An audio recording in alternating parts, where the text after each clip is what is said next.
Ça, c'est souvent la difficulté qu'on a. Tu vois, tu es là, parce que tu as peur. Et donc, ton cerveau, il va aller chercher ce que tu as fait. Lui, il ne connaît que ce que tu as fait.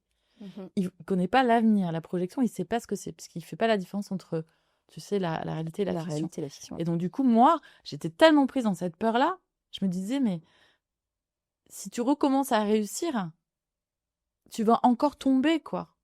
Tu vas encore t'exploser et tu vas encore souffrir.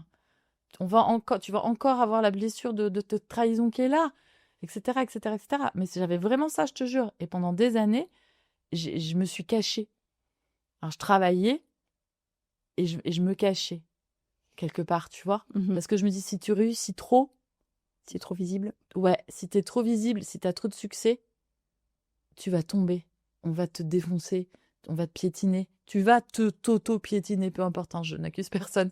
Et donc, ça a été aussi un long parcours d'être en accord avec cette réussite-là, avec le fait d'aider les gens, d'être dans ma légitimité, de pas être aussi dans... Moi, j'ai pas le syndrome de l'imposteur comme beaucoup, mais c'était surtout ça. Pour moi, dans mon système caché, c'était transgénérationnel côté paternel.